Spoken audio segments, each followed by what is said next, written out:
함께 봉독할 하나님 말씀 창세기 35장 16절로 22절까지 말씀을 교독하겠습니다. 마지막 절은 같이 읽습니다. 그들이 베델에서 발행하여 에브랏에 이르기까지 얼마 길을 격한 곳에서 라헬이 임신하여 심히 신고하더니 그가 난산할 즈음에 산파가 그에게 이르되 두려워 말라 지금 그대가 또 등남하느니라 하며 그가 죽기에 임하여 그 혼이 떠나려 할 때에 아들의 이름은 베노니라고 불렀으니 그 아비가 그를 베냐민이라 불렀더라. 라헬이 죽음에 에브랏 곧 베들레헴 길에 장사되었고 야곱이 라헬의 묘에 비를 세웠더니 지금까지 라헬의 묘비라 일컫더라. 이스라엘이 다시 발행하여 에델 망대를 지나 장막을 쳤더라. 같이 읽습니다. 이스라엘이 그 땅에 유할 때 르우벤이 가서 그 소모 비라와 통관하며 이스라엘이 이를 들었더라. 아멘. 자, 우리 성도의 신앙생활이라고 할 때 이 신앙생활을 우리는 본향을 향해서 나가는 나그네 길이라고 얘기할 수 있습니다. 그러니까 많은 사람이 그 나그네 인생이란 말 들어보셨죠? 그러니까 세상에서 말하는 나그네 인생이라고 하는 얘기와 성경에서 말하는 나그네 인생이 다르단 말입니다. 그러니까 예전에 그 나그네 길, 인생은 나그네 길 어디서 왔다가 어디로 가는가라고 노래도 있는데 인생을 나그네 길이라고 하는 것은 이 세상에 영원히 살 수 없기 때문에 그렇습니다. 이 세상에 영원히 사는 게 아니라 무엇인가 계속 어디론가 가고 있는 거예요. 우리 삶이라는 게. 우리가 물이 그렇죠. 시냇물이 계속 흘러가잖아요. 그럼 시냇물이 계속 흘러요. 그럼 항상 그 물이 똑같이 보이는데 오늘 보이는 물은 어저께 그 물은 아니라 이겁니다. 어저께 내가 보았던 물은 이미 하루로 흘러내려갔고 지금 보이는 물은 어제의 물과는 다른 또 다른 물이 앞에 있는 거예요. 계속 흘러가죠. 한쪽으로만. 그럼 계속 한쪽으로만 흘러가면 다 그게 흘러 바다로 들어가고 바다로 들어가서 끝나지 않습니까?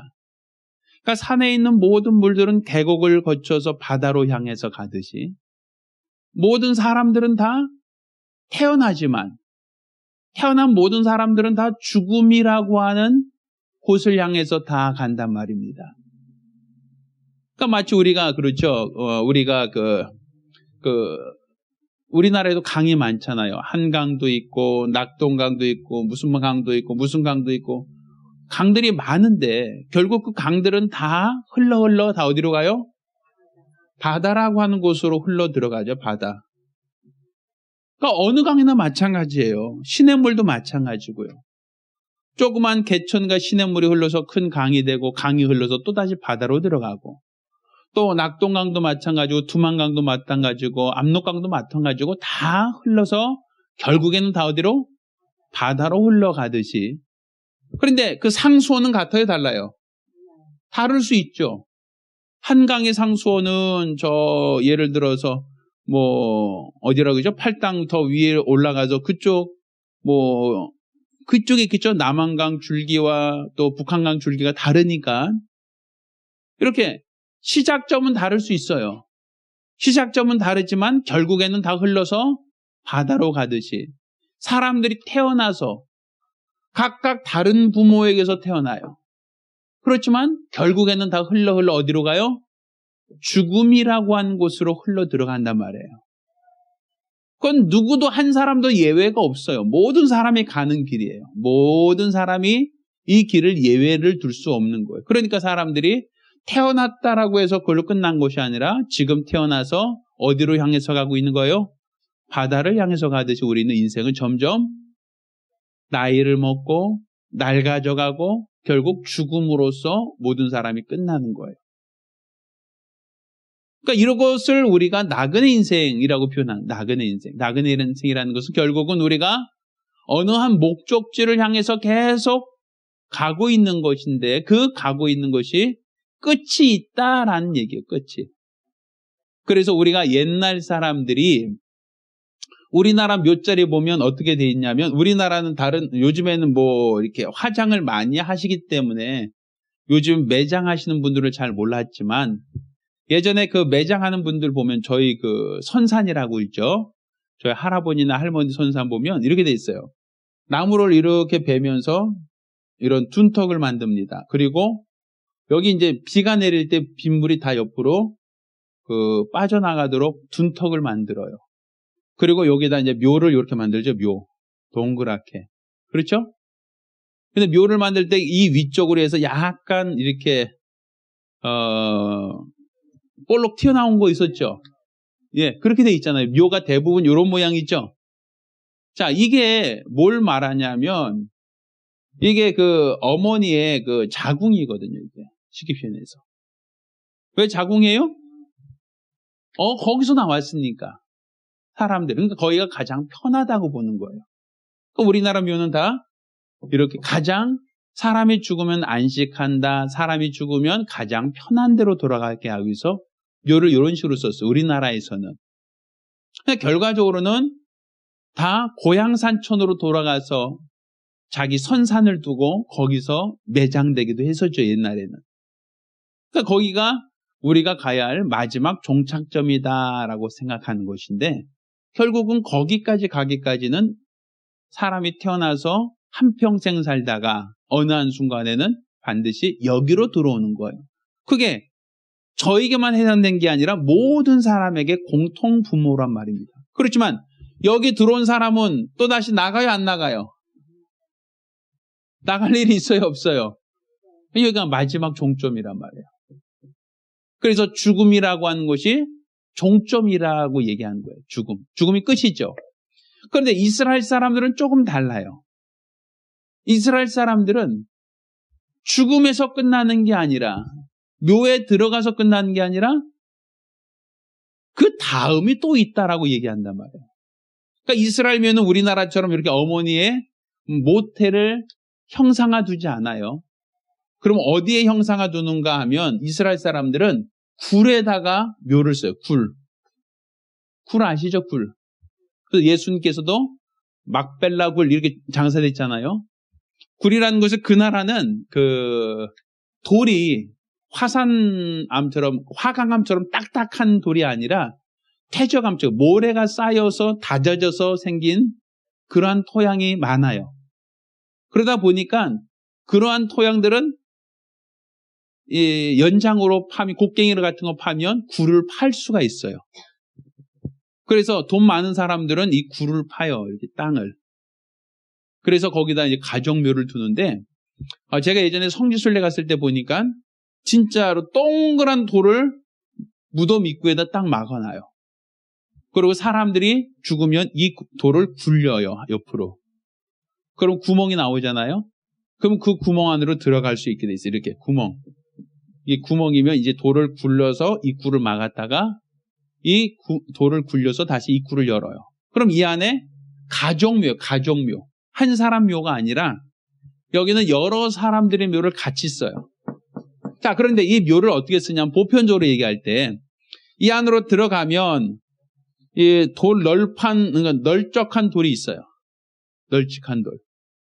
여기는 뭐냐면 사람이 죽으면 여기다가 먼저 그날 우리나라는 3일장을 치우는데 여기선 그렇지 않고 그냥 돌아가시면 그날 바로 데려가서 여기다 눕혀놔요. 세마포로 딱 덮어놔요. 그리고 한 1년 정도 여기다 놔둬요. 그러면 몸이 어떻게 되겠어요? 썩죠. 뼈만 남잖아요. 그럼 뼈만 모아서 항아리에 담아요.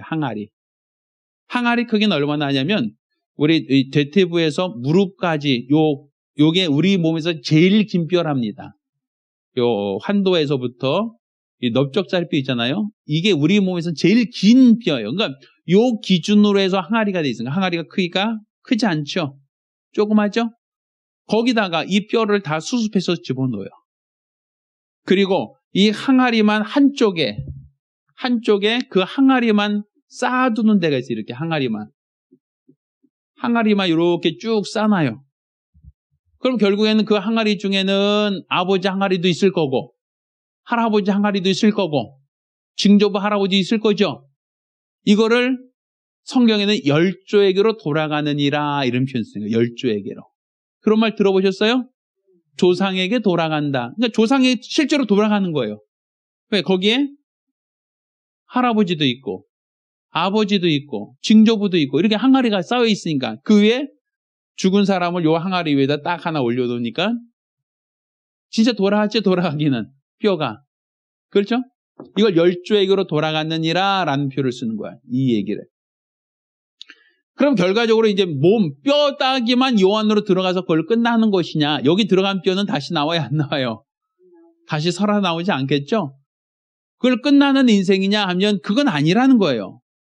왜? 부활 때에 다시 살아난다라는 표현하는 거죠. 부활 때.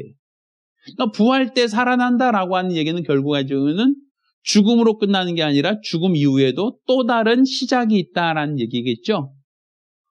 그러니까 많은 사람들이 나그네 인생 할 때 그 나그네 인생을 어디까지로 보냐면 죽음까지로 봐요. 죽으면 끝난다라고 보는 거죠. 근데 성경에서 말하는 나그네 인생은 죽음에서 끝나는 게 아니라 죽었다가 다시 일어나서 어디로? 하늘나라로 옮겨갈 것이다 라는 거예요. 그것을 우리가 성경에는 저녁이 되고 뭐가 되니? 아침이 되니 이는 몇째 날이다? 뭐 첫째 날이다, 둘째 날이다 이런 표현 쓰시죠. 근데 우리나라는 하루가 끝나는 시점이 언제예요? 그렇죠. 밤 12시에 밤 12시가 하루가 끝나고 또 하루가 시작되는 시점이에요. 근데 옛날에 새날의 어린은 몇 시에 자고 일어나요? 9시에 자고 일어났지만 어른들은 옛날 통행금지는 요 정도 12시에 있었단 말이에요. 그러니까 요 12시가 하루가 끝나는 시점이니까 그때까지 집에 다 들어가라는 것이었어요. 옛날 통행금지가. 그런데 이 12시가 대체적으로는 사람들이 뭐 하는 시간이죠? 잠자는 시간이죠. 물론 요즘에는 뭐 늦게까지 어떤 통행금지가 없으니까 돌아다니지만 잠자는 시간이에요. 보편적으로. 그러니까 언제 끝나는 거예요? 사람들이 피곤해서 들어왔다가 잠자면 하루가 끝나는 거죠. 그렇죠? 그러니까 죽음이라고 하는 게 바로 이 밤처럼 죽으면 하루가 끝나는 거예요. 이 자체로 보면. 근데 이스라엘 사람들은 죽음, 밤이 끝이 아니라 언제가 끝이에요? 해 뜰 때. 꽃기호하고 해가 뜰 때 비로소 하루가 끝나는 거예요. 또 하루가 시작되는 거예요. 그러니까 우리가 잠잔다라고 하지, 잠잔다. 그런데 여기는 12시까지만 잠자요? 아니면 12시 이후로 계속 자요? 그렇죠. 하루가 바뀌었는데도 불구하고 뭐 하고 있어요, 사람들은? 계속 자고 있어요. 우리가 세상에서 봤을 때는. 사람들 12시면 이제는 요즘 같은 경우는 이제 잠자는 시간이잖아요, 보편적으로. 그러니까 12시 됐다고 해서 일어나지 않죠.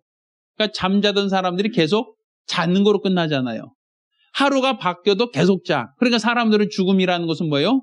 날이 바뀌어도 해가 바뀌어도 계속 자.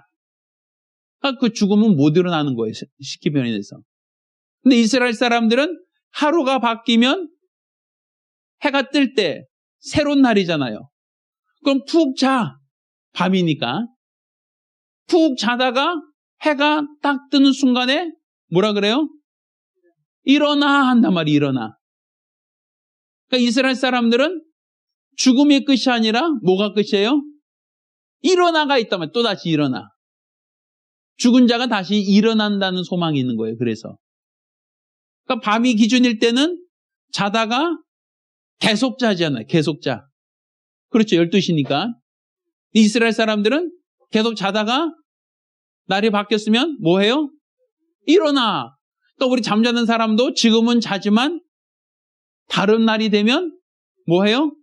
일어나라고 한단 말이에요. 그래서 주님께서 천사장의 호령을 나팔수로 강림하실 때 무덤에 있는 자들이 일어나서 공중에서 주를 배울 것이다 라고 얘기하는 거예요. 일어난다는 거예요. 그러니까 끝이 죽음이 끝이 아니라 어디가 끝이에요?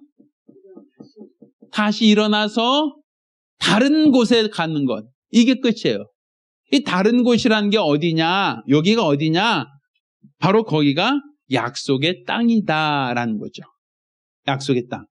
그 약속의 땅을 우리는 뭐라 그래요? 가나안 이렇게 표현하는 가나안.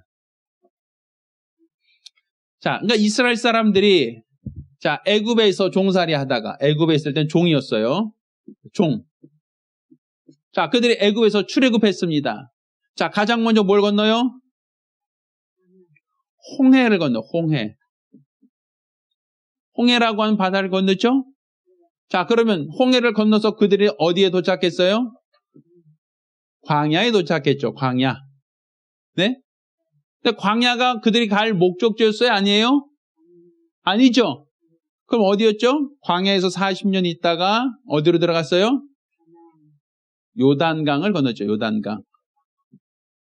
요단강을 건너서 어디? 가나안에 들어갔죠. 그렇죠. 자, 보세요. 우리 그 옛날 장례식장 가면 이런 노래 있죠. 요단강 건너가 만날이 들어보셨어요? 며칠 후 들어보셨죠? 그러면 요단강 건넌다는 것은 죽음을 말해요. 물을 통과한다는 건 죽음이에요. 그럼 죽음이면 끝이잖아요. 그런데 또 다른 곳이 있단 말이에요. 또 다른 곳. 자, 애굽에서 봤을 때는 그 경계가 어디예요? 홍해죠. 그러면 애굽에서 홍해를 건다는 것은 애굽에서 뭐 하는 거죠? 벗어나는 것이죠. 애굽에서 벗어나면 끝이 아니라 또 뭐가 있어요? 광야가 있어요. 근데 광야에서 열심히 살다가 또다시 강을 건너지 못하면 여기서 다 죽는 거예요. 여기서. 근데 강을 건너면 또다시 뭐가 있어요? 가나안이 있는 거예요. 이것처럼 우리 인생이 나그네 길이다라고 하는 것은 지금 죽음으로서 가고 있는 길이 아니라 그 이후에 가나안을 향해서 가고 있는 길이란 말이에요. 가나안 땅. 근데 이 가나안에는 하나님이 아브라함에게도 약속하셨죠. 아브라함에게 뭐라고 했어요? 자, 너는 뭐 해라? 본토 친척 아비 집을 떠나. 내가 너에게 뭐 할 땅으로 가라? 지시한 땅으로 가라. 거기가 어디였어요? 가나안 땅이었죠. 근데 아브라함은 어디 있던 사람이에요? 하란에 있던 사람이죠. 그렇죠? 저 갈대아 우르에 있다가 넘어온 사람이잖아요. 그래서 이 아브라함이 건너왔을 때 가나안 사람들이 그들을 뭐라 그러냐면 히브리 사람이라고 해서 히브리 사람. 들어보셨어요? 히브리 사람이라고 한 건 이브리에서 왔는데 그 말은 강 건너 온 사람들 이런 뜻이에요. 그러니까 결국 아브라함도 어디 건너왔다고요? 티그리스 강과 유브라테스 강이라는 이 강을 건너온 사람들이라는 의미가 있단 말이에요.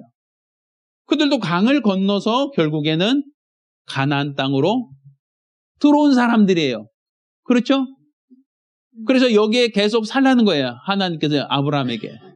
그런데 그 조상 야곱 때 그들이 죄를 지어서 애굽으로 다 내려갔다가 하나님이 400년 만에 그들을 다시 이끌어내셨죠. 그래서 그들이 어디로 와요? 가나안을 거쳐 광야를 거쳐서 어디로 들어오죠? 가나안으로 들어오는 것이 바로 출애굽의 역사예요. 이스라엘의 역사고. 자, 그런데 야곱도 마찬가지였죠. 야곱도 형에게 도망가서 어디로 갔었죠? 아브라함이 처음 부름받았던 그곳으로 갔죠. 네? 밧다마란이라는 곳으로 갔잖아요. 거기서 21년간 양치기 목동하면서 결혼도 하고 자녀가 낳고 다시 나오죠. 나올 때 야복강가에서 어떻게 해요? 천사와 씨름하면서 건너갈까 말까 고민하죠. 그러다 결국은 건너가요? 안 건너가요? 건너가죠. 야복강 건너서 형 만나러 가잖아요. 그렇죠? 그런데 다시 건너갈 수 있어요? 없어요? 왜? 외삼촌이 오라 그랬어요? 말라 그랬어요? 절대로 오지 마. 그럼 못 건너가죠? 자, 애굽에서 홍해 건넜어요. 홍해 다시 건너갈 수 있어요? 없어요? 이스라엘 백성이 홍해를 건넜는데 그들이 가다가 아우 힘들어 나 다시 돌아갈래. 돌아갈 수 있어요? 없어요? 홍해 건너면 돌아갈 수 없었죠. 자, 야곱도 자, 야복강 건넜어요. 다시 들어갈 수 있어요? 없어요? 없죠. 아브라함도 본토 친척 아비 집을 떠났죠. 다시 아브라함 돌아갔어요? 안 돌아갔어요? 안 돌아갔죠? 그러니까 우리 죽음이라고 하는 것은 돌아갈 수 있어요? 없어요? 죽었다가 다시 살아날 수 있어요? 없어요? 태어났다가 다시 엄마 뱃속으로 들어갈 수 있어요? 없어요? 없잖아요.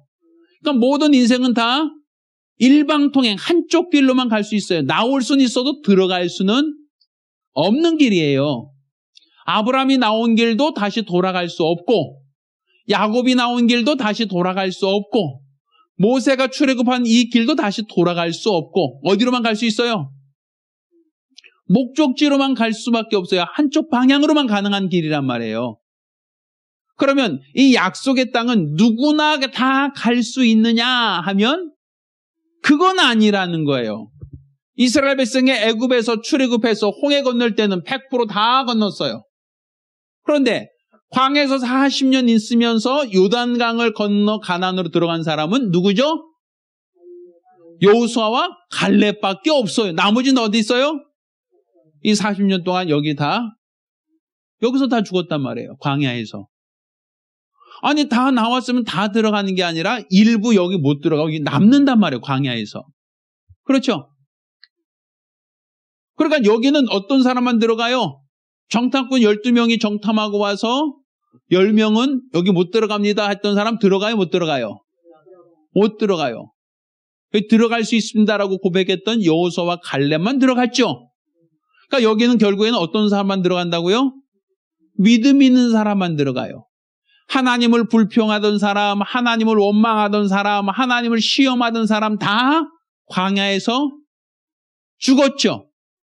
그러니까 이 가나안은 누구만 들어갈 수 있다? 믿음 있는 사람. 그러니까 애굽에서 나올 때는 100% 나오지만 요단강을 건널 때는 100% 건너는 것이 아니라 믿음 있는 사람만 들어가는 거예요. 그런데 야곱도 마찬가지죠. 야곱도 아버지가 있었던 곳으로 나갔었죠. 그렇죠? 그리고 여기서 21년간 목동생활하면서 결혼을 해요. 아내를 얻죠? 자식을 낳아요. 그리고 많은 양들을 거느립니다. 다 건너오려고 그러죠. 다 외삼촌이 다시 오지 마라 하고선 길을 막아버립니다. 야보가 건너서 다 올라오죠. 그런데 전부 다 들어간 게 아니라 못 들어간 사람이 있더라 이거예요. 누구죠? 라헬. 라헬은 야곱이 가장 사랑했던 아내예요. 야곱이 4명의 아내 중에서 가장 사랑했던 아내는 누구다? 라헬이에요. 처음에 한눈에 반했던 사람이 누구다? 라헬이에요. 근데 외삼촌이 자기는 라헬 좋다고 라헬과 결혼시켜달라 했는데 누구 줬어요? 레아. 그러니까 레아 주니까 이게 뭡니까? 나는 이 여자 싫어요. 나는 라헬만 좋아요. 라고 하니까 뭐라 그랬어요? 그럼 7년 더 일해. 해서 14년을 일하고 얻은 아내가 라헬이죠. 그러니까 아내 한 명 얻으려고 14년간 몸종 생활할 사람 있어요? 없어요? 여기 있어요? 아내 하나 얻으려고 14년간 종살이 했대요. 그리고 아내 얻었어요. 참 대단한 사람이죠. 의지의 한국인은 아니고 의지의 어떤 이스라엘 사람이 유대인인데 그렇게까지 사랑했던 아내예요. 그런데 그렇게 사랑하고 사랑했던 아내인데도 불구하고 가나안에는 함께 못 들어가요. 성경에는 베냐민 나타가 죽어서 결국 못 들어갔다라고 되어 있죠. 그렇죠? 그러니까 아이나타가 난산으로 아이나타가 죽었어요. 그래서 못 들어간 거예요. 그러니까 의학적으로 본다면. 그런데 의학적으로는 그런데 실제적으로는 왜 못 들어가는 거죠? 그렇죠. 여기서 가지고 있던 드라빔을 가지고 나왔던 사람이고 야곱이 우리 드라빔 갖고 안 나왔습니다. 만약 드라빔 갖고 있는 사람이 있다면 죽을 것이고 아니 그 사람이 발견된다면 외삼촌이 데려가십시오. 이렇게 얘기했었죠. 결국 드라빔 갖고 온 사람은 들어갈 수 없다는 거예요. 죽어야 된다는 거예요. 근데 라헬이 자기 이 시집간 딸들은 다 그래요. 친정 기둥은 뽑아가요. 그 친정 기둥에서 우리 아버님 댁의 그 우상 드라빔이라고 하는 그 가정신을 데리고 와서 그것을 자기 남편에게 주려고 했단 말이에요. 얼마나 라헬도 남편을 사랑하겠어요. 그래서 친정에는 이 기둥까지 다 뽑아온 거잖아요. 근데 결국은 우상이었단 말이에요. 그게 가정신, 가정에 복 주는 신. 근데 그렇게 하나님 이외에 다른 신, 하나님 이외에 다른 것을 섬기는 죄를 가지고는 결코는 가나안에 들어갈 수가 없다는 거예요. 라헬은. 라헬이 왜 가나안에 못 들어갔는가? 왜 약속의 땅으로 못 들어갔는가? 야곱이 그렇게 사랑했는데, 가장 사랑했는데, 이렇게 내가 아무리 사랑하고 아무리 소중하고 아무리 귀하다 할지라도 죄가 있으면 못 들어가는 거예요. 죄가 있으면. 그럼 이것이 시사하는 바가 크죠. 뭘 시사해요? 내 자녀라 할지라도, 내가 가장 사랑하는 아내라 할지라도 죄가 있으면 약속의 땅 들어갈 수 있어요, 없어요? 자, 이 가나안에 뭐가 있죠? 예루살렘이 나중에 세워져. 예루살렘. 네? 자, 예루살렘이 세우잖아요. 가나안 땅에 나중에. 자, 이것처럼 저 하늘나라에 새 예루살렘 성이 있다는 얘기 들어보셨나요? 그렇죠.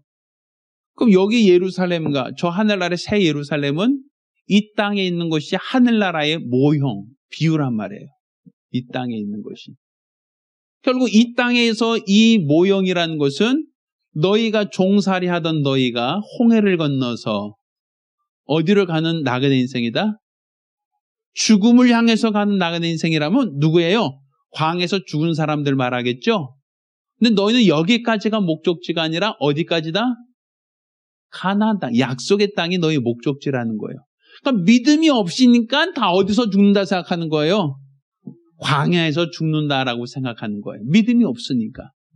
그렇지만 믿음이 있는 사람은 광야에서 죽는 게 아니라 어디를 기업으로 받아요? 약속의 땅 가나안을 기업으로 받는 거예요. 젖과 꿀이 흐르는 땅. 그러니까 우리가 야곱도 마찬가지예요. 죄가 있는 사람이라면 같이 갈 수가 없어요. 아무리 사랑했다 할지라도 같이 갈 수가 없어요. 아무리 내가 소중하게 여기는 아내라 할지라도 죄가 있으면 그 나라는 같이 갈 수가 없어요. 약속의 땅은.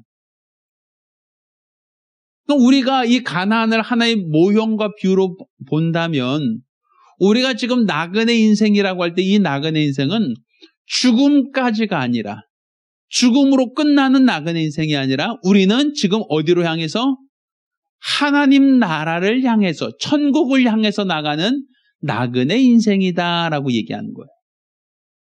그러니까 죽음으로 끝나는 인생이 아니라 우린 천국까지 가야 우린 제대로 간 거예요. 근데 천국에 가고 싶어도 천국에는 죄인은 들어갈 수 있어요, 없어요? 없죠. 그러니까 광야에서 다 죽는 것처럼 아무리 사랑했던 아내라 할지라도 가나안으로 들어가지 못하고 죽어버린 라헬이 죽는 것처럼 사랑하고 미워하고의 문제가 아니라 하나님 오실 때 죄가 있으면 그 나라는 기업으로 받을 수 없다는 거예요. 따라서 이 약속의 땅이라는 것은 반드시 누구만 믿음 있는 사람만 들어오는 거예요. 그러니까 우리가 나그네 인생이라 할 때 나그네 인생은 죽음까지가 아니라 우리는 첫째 부활까지다라는 걸 믿으시길 바랍니다. 우리가 지금 가지고 있는 소망은 어떻게 잘 먹고 잘 살다 잘 죽을까가 아니라 주님 나라에서 다시 일어난다는, 주님 나라에서 다시 부활한다는 이 소망까지 갖고 있을 때 이게 바로 올바른 믿음이라고 볼 수 있는 겁니다. 따라서 저와 여러분 모두가 부활의 소망 가지시길 예수 이름으로 축원합니다. 결코 사랑하는 가족 중에 하나도 이렇게 못 들어가고 들어갈 수 없어서 안타까워하지 않기를 바라요. 특히 자녀들 가운데 아무리 소중하고 아무리 사랑한다 할지라도 그것만으로는 그 나라 들어갈 수 없어요. 죄가 있으면 그 나라는 기업으로 받을 수 없어요. 따라 저와 여러분 모두가 가족들, 특히 아직까지도 죄 사함받지 못한 자녀들이 있다면, 가족이 있다면 속히 속죄를 이루고 주님 나라에 들어갈 수 있기를 예수 이름으로 축원합니다. 우리가 기도하실 때 가장 먼저 내 가족, 내 부모, 친척, 친구, 친지들 중에 이 약속의 땅으로 들어갈 만한 준비가 되어 있지 않다면 그들의 영혼 우리 하나님께서 붙들어 달라고, 그 영혼 하나도 잃어버리지 않게 해달라고 위에서 기도하시고 그들 모두가 주님 나라에 들어갈 수 있는 성도가 될 수 있도록 사모하며 기도합니다.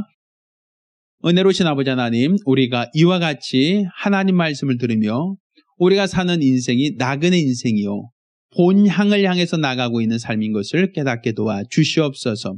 많은 사람들은 육체로 한평생 살다가 육체가 마감되는 것, 육체의 죽음을 끝이다라고 생각을 하고 거기가 바로 본향이 아니겠는가라고 생각을 하지만 우리 하나님께서는 믿음 있는 자, 약속 안에 있는 자들에게는 죽음이 끝이 아니라 그 이후에 영원한 부활과 생명이 있음을 우리에게 알게 하셨사오니 우리의 소망이 단지 이 땅에서 잘 먹고 잘 사는 데만 기준 둘 것이 아니라 육체가 마감된 이후에 주님 나라에서 새로운 생명, 새로운 출발을 할 수 있는 믿음의 사람들이 될 수 있도록 도와주시옵소서.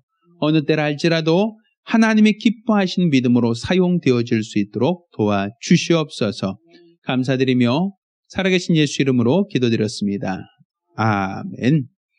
이제는 우리 주 예수 그리스도의 은혜와 아버지 하나님의 극진하신 사랑과 보혜사 성령님의 교통하시고 역사하심이 오늘 이와 같이 일평생 부활의 소망 갖고 믿음으로 살기로 결심한 우리 모든 성도들과 가정들 위해 이제로부터 영까지 함께 있을지어다. 아멘. 네, 감사합니다.